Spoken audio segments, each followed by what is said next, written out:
Good afternoon. My name is Maria Rios. And my name is Patricia Deya. We have been questioning our opinion concerning the concept of ethical egoism. After some research, we have agreed upon that we both are in favor of the theory of ethical egoism. It is important to specify from the beginning that psychological egoism is in fact not the same as ethical egoism.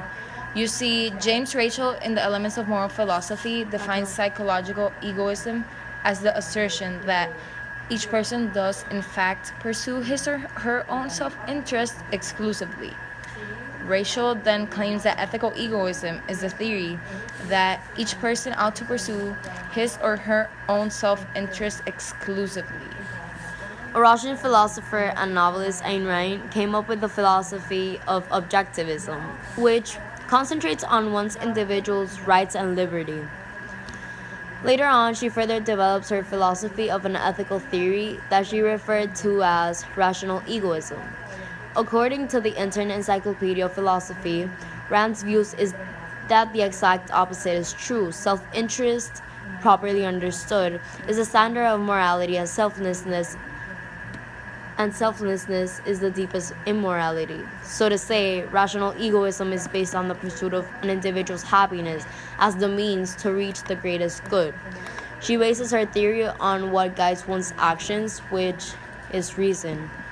Another source, Novels and Works of Ayn Rand, claims that Rand offers a new concept of egoism based on reason as man's means of survival and opposed to all forms of sacrifice. She claims that self-interest is the only means to a person's life, a mean that sacrifices does not equivalent itself to. Although we agree with Rand's claims to an extent, her theory demonstrates many weaknesses concerning the idea that self-interest is the only rational choice. For example, in the Catholic religion, Jesus Christ sacrificed himself for a purification of people's sins.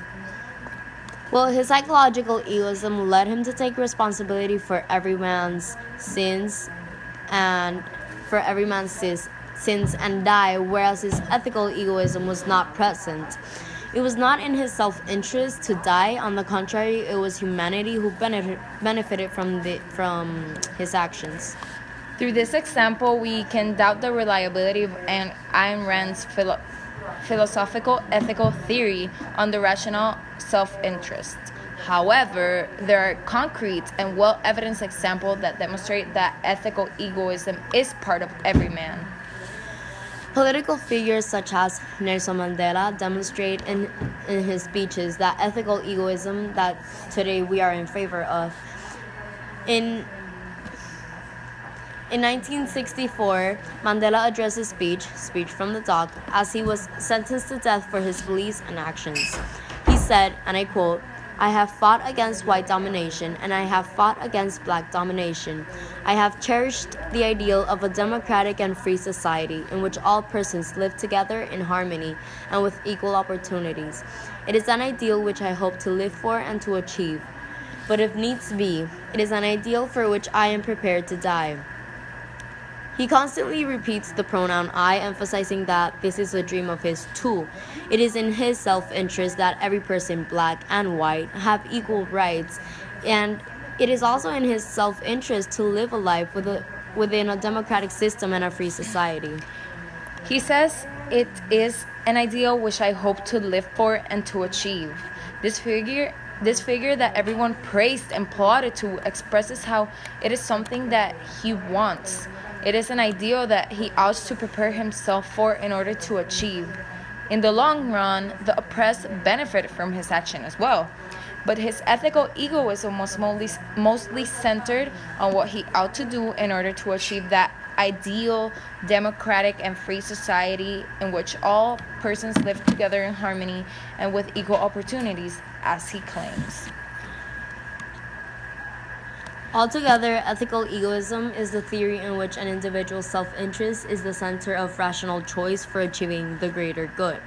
Philosophers such as Ayn Rand expanded this philosophical theory into what she called rational egoism, where, although many disagree with due to examples such as Jesus's, others agree because of examples like Nelson Mandela's. We have agreed upon his theory because we think that a person's actions are mostly based on their self-interest, exclusively in order to complete themselves more as either better, stronger, or more civilized. Bye.